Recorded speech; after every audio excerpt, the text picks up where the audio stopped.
देखिए दोस्तों, मेरा गार्डन इस समय फूलों से भरा हुआ है। तरह तरह के फूल खिले हुए हैं और सभी पेड़ पर, सभी प्लांट पर मेरे बहुत सारे फ्लावर्स लगे हुए हैं।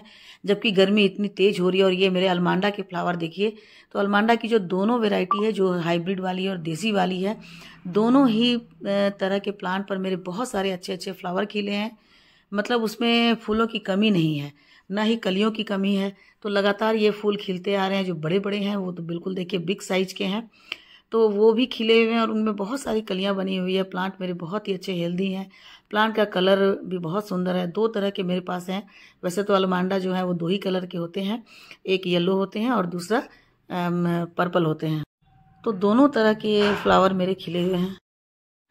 लेकिन सभी के प्लांट पर ऐसा नहीं होता है। कुछ लोगों के प्लांट हैं जिन पर फ्लावर इस समय नहीं आ रहे हैं और साथ ही साथ उनके प्लांट की जो पत्तियां हैं पीली हो रही हैं। गर्मी बहुत तेज है। कुछ लोग ये समझते हैं कि शायद गर्मी ज़्यादा होने के कारण उनके पेड़ों की पत्तियां पीली हो रही है, या फिर पौधा जो है वो थोड़ा डॉर्मेंट जैसा हो गया है और उस पर फ्लावर नहीं आ रहे हैं। लेकिन फैक्ट ये नहीं है। देखिए मेरे पास भी एक ऐसा प्लांट है अलमांडा का ही, जो कि येलो वाला और बुशी वेराइटी है। मेरे पास दोनों के दो दो वेराइटी हैं। तो इसमें भी आप देख रहे हैं इसके कुछ पत्ते मेरे पीले हो गए हैं। कुछ पत्तों के जो है रंग आप देख रहे होंगे कि बहुत ही लाइट ग्रीन है और साथ ही साथ पत्तों के बीच से उनकी नसें भी दिख रही है। तो ये सब ये एक तरह की कमी को दर्शाता है कि प्लांट में कुछ कमी है। देखिए ये जो प्लांट है बिल्कुल हेल्दी हैं, क्योंकि इनके पत्ते जो है बहुत ही ग्रीन दिख रहे हैं, बहुत ही फ्रेश दिख रहे हैं। और इसके भी पत्ते देखिए, इसके भी पत्ते कितने अच्छे हैं, ग्रीन ग्रीन हैं और इसमें फ्लावर्स भी बहुत सारे हैं। तो जब इस तरह से दिखने लगे कि प्लांट में जो पत्ते हैं वो थोड़े से कम ग्रीन होते हैं, लाइट कलर के हो जाते हैं, उनके अंदर की उनकी नसें दिखने लगती है, तो इसका मतलब है कि प्लांट में किसी न किसी तरह की कमी है। देखिए इस प्लांट में भी फ्लावर्स जो है बहुत अच्छे हैं, पत्ते भी बहुत अच्छे हैं। तो इसमें किसी तरह की कमी नहीं है, चाहे कितनी भी धूप हो जाए। लेकिन इसके जो पत्ते हैं वो ना तो मुरझाते हैं और ना ही सूखते हैं। तो प्लांट में जब कमी होती है तभी इस तरह से पत्ते मुरझाते भी हैं और सूखते भी हैं। देखिए इसमें कितनी सारी कलियां हैं, जबकि मई के महीने में बहुत तेज गर्मी हो रही है, बहुत तेज धूप हो रही है, टेम्परेचर भी अच्छा खासा चला जा रहा है। लेकिन उसके बाद भी देखिए कलियां जो है वो कितनी चमकदार है और कितनी सारी कलियां निकल रही है और लगातार उसमें फ्लावर भी खिल रहे हैं। तो हमें ये जानना है कि आखिर जिस प्लांट में हमारे फ्लावर नहीं आ रहे हैं और उसके पत्ते पीले हो रहे हैं, तो उसका हमें रीजन क्या है। तो हम जानते हैं कि पत्ते यदि कम ग्रीन होते हैं और यदि पीले हो रहे हैं तो उसके अंदर कोई ना कोई न्यूट्रिशन की कमी है, जैसे nitrogen, potassium, phosphorus, calcium, vitamins, micronutrients, इन सब की में कुछ ना कुछ तो कमी जरूर होगी, तभी हमारे पत्ते पीले हो रहे हैं। तो सबसे पहले यदि नाइट्रोजन की कमी है तो हमारे पत्ते जो हैं, प्लांट के पत्ते, वो लाइट ग्रीन के हो जाएंगे। तो हमें ये ध्यान देना है कि हमें उस प्लांट को नाइट्रोजन रिच फर्टिलाइजर देना है। अब नाइट्रोजन रिच फर्टिलाइजर कौन सा होता है? या तो उसके लिए आप गोबर की खाद दीजिए, काऊ डंग कंपोस्ट, उसमें बहुत भारी मात्रा में नाइट्रोजन होते हैं। तो यदि आपको वो इजी अवेलेबल है तो वो दे सकते हैं, और यदि वो नहीं है तो आप वर्मी कंपोस्ट दे सकते हैं, क्योंकि वर्मी कंपोस्ट में भी नाइट्रोजन की मात्रा बहुत ही अच्छी होती है।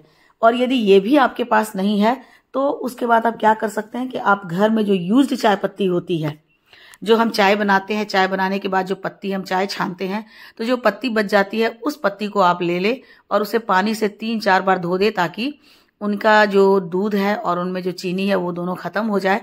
तो जब केवल चाय पत्ती बचेगी तो उसे आप सुखा लें, और उसे सुखाने के बाद आप उसको डायरेक्ट मिट्टी में डाल सकते हैं, मिट्टी की गुड़ाई करके।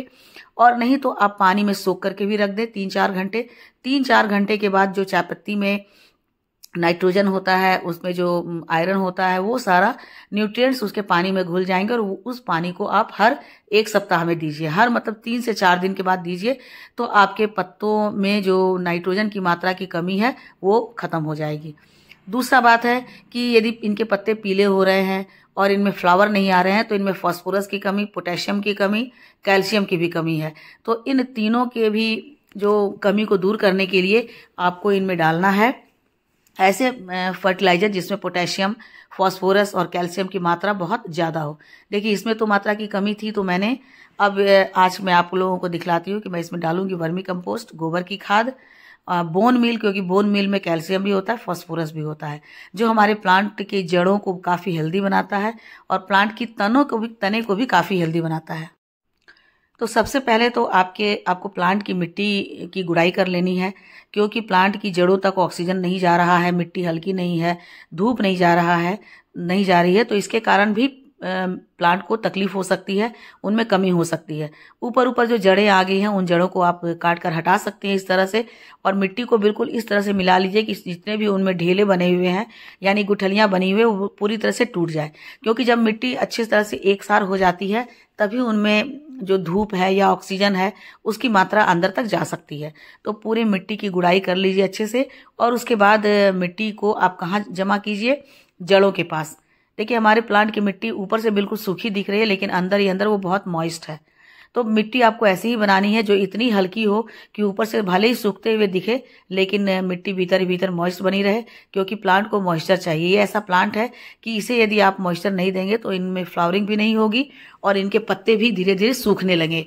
तो इस तरह से आपको प्लांट के जड़ों की चारों ओर एक रिंग बना लेना है, क्योंकि जब रिंग बना लेंगे तभी हम चारों तरफ की मिट्टी की में थोड़े से एक रिंग बन जाएगा, गहराई बन जाएगी। तो उस गहराई में आप फर्टिलाइजर डालेंगे तो धीरे धीरे वो फर्टिलाइजर नीचे तक जाएगी, प्लांट की जड़ों तक जाएगी। तो देखिए इसमें हम सबसे पहले डाल रहे हैं पोटाश। पोटाश जो है बिल्कुल ऑर्गेनिक है। पोटाश डालने से हमें पोटेशियम की कमी जो है वो दूर हो जाएगी। और साथ ही साथ यहाँ पर डाल रहे हैं बोन मील, साथ ही नीम की खली। ये तीन चीज़, नीम की खली है, बोन मील है और पोटाश है, ये तीनों किसी भी प्लांट में फ्लावरिंग लाने के लिए, फ्रूटिंग लाने के लिए बहुत ज़रूरी है। और उसके बाद ये है वर्मी कंपोस्ट। तो वर्मी कंपोस्ट में भी एनपीके होता है। और उसके बाद तीसरी चौथी चीज़ जो मैं इसमें इस्तेमाल करूँगी वो है सीवीड एक्सट्रैक्ट। सीवीड एक्सट्रैक्ट भी बिल्कुल नेचुरल होता है, ऑर्गेनिक होता है और प्लांट की जड़ों को बूस्ट करता है और उसे फ्लावरिंग पर लाता है। तो हम जब रिंग बना लेते हैं तो चारों तरफ से उस रिंग में हमें पोटैश, 1 मुट्ठी पोटैश डालना है, साथ ही साथ 1 या 2 मुट्ठी उसमें नीम की खली डालना है, 2 मुट्ठी उसमें हमें वर्मी कंपोस्ट डालना है, 2 चम्मच हमें ये देखिए बोन मील है वो डाल देना है। और डालने के बाद हमें मिट्टी को अच्छी तरह से मिला देना है ताकि ये सारे जो हमारे फर्टिलाइज़र हैं वो अच्छी तरह से मिट्टी में मिल जाए। जब मिट्टी में मिल जाएंगे, देखिए यहाँ थोड़ी सी मैंने गोबर की खाद भी डाल दी है ताकि नाइट्रोजन भरपूर मात्रा में मिले। इस प्लांट में नाइट्रोजन की कमी है, तो भरपूर मात्रा में नाइट्रोजन मिलेगा तो हमारी जो प्लांट है उसकी पत्तियां बिल्कुल ग्रीन हो जाएगी और तभी प्लांट अच्छे से फूड बना पाएगा और प्लांट में फ्लावरिंग होगी। तो ये सारी मात्रा डालने के बाद हम देखेंगे कि हमारे प्लांट हेल्दी हो जाते हैं। तो 1 लीटर पानी या यदि 2 लीटर पानी डाले हैं तो 2 चम्मच सीवीड एक्सट्रैक्ट इसमें डाल करके और हमें प्लांट को इससे वाटरिंग करनी है। पानी 1-1 मग डाल देना है, यानी 1-1 लीटर डाल देना है। तो देखिए इस तरह से मिट्टी को अच्छे से मिला देना है ताकि पूरी जो हमने जो फर्टिलाइज़र डाला है वो मिट्टी में अंदर तक चला जाए और उनकी जड़ों तक जब पानी डालेंगे इसमें तो ये सारी फर्टिलाइज़र हमारे प्लांट की जड़ों तक पहुंच सके। तो अच्छी तरह से उन्हें कर देना है। और फिर जितना बड़ा आपका प्लांटर है, यदि प्लांटर बड़ा है तो आप 1 लीटर डाल सकते हैं, प्लांटर थोड़ा छोटा है तो उसमें आप आधा लीटर भी डाल सकते हैं। और ये दोस्तों इतना अच्छा कारगर उपाय है, 100% इसमें ये जो है वो सफलता मिलेगी, 100% सक्सेसफुल होगा। और आप देखेंगे कि 10 दिन के अंदर ही आपके प्लांट में जो कमी थी वो पूरी हो गई है, दूर हो गई है और आपके प्लांट के जो पत्ते हैं वो बिल्कुल ग्रीन हो गए हैं और उनमें आपको छोटे छोटे से बर्ड्स बनते भी दिखाई देंगे।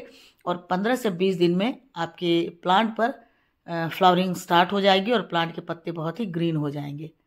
तो यदि अभी तक आपके प्लांट में इस तरह से फ्लावरिंग नहीं हो रही है तो आप इस तरह से फर्टिलाइज़र को डाल सकते हैं। देखिए कितने अच्छे से फ्लावर मेरे खिल रहे हैं। एक प्लांट पर फ्लावर नहीं था तो फिर उसमें भी मैंने ये डाल दिया अच्छे से, क्योंकि ये हेवी फीडर होते हैं, लगातार इनमें फ्लावरिंग होती रहती है और एक एक फ्लावर जो है वो 2 से 3 दिन तक टिकते हैं, 3 से 4 दिन तक टिकते हैं। तो जितने दिन इसमें फ्लावर टिकेंगे और जितने ज़्यादा फ्लावरिंग होगी उतनी ज़्यादा इनकी नीड बढ़ती है। तो इसीलिए इन्हें हर 15 दिन पर आपको फिर ये सॉलिड फर्टिलाइज़र नहीं देना है, सिर्फ इन्हें लिक्विड फर्टिलाइज़र देना है। यदि आपके पास सीवीड एक्सट्रैक्ट नहीं है, ग्रैन्यूल है, तो आप वो भी डाल सकते हैं। यदि सीवीड एक्सट्रैक्ट और ग्रैन्यूल नहीं है तो आप घर में जो भी आपके फ्रूटिंग होते हैं, फ्रूट होते हैं, सब्जियों के छिलके होते हैं, उनसे आप लिक्विड फर्टिलाइज़र बना करके और इसमें डाल सकते हैं। तो वो भी 15-15 दिन पर आप डालेंगे तो देखेंगे कि आपके प्लांट बहुत जल्दी हेल्दी हो जाते हैं। तो दोस्तों इस तरह से आप यदि आप कारगर अपनाते हैं तो ये उपाय बहुत ही कारगर। देखिए मेरे प्लांट के फ्लावर कितने अच्छे हैं। तो दोस्तों ये वीडियो अच्छी लगी हो तो लाइक शेयर कमेंट करें। Thank you.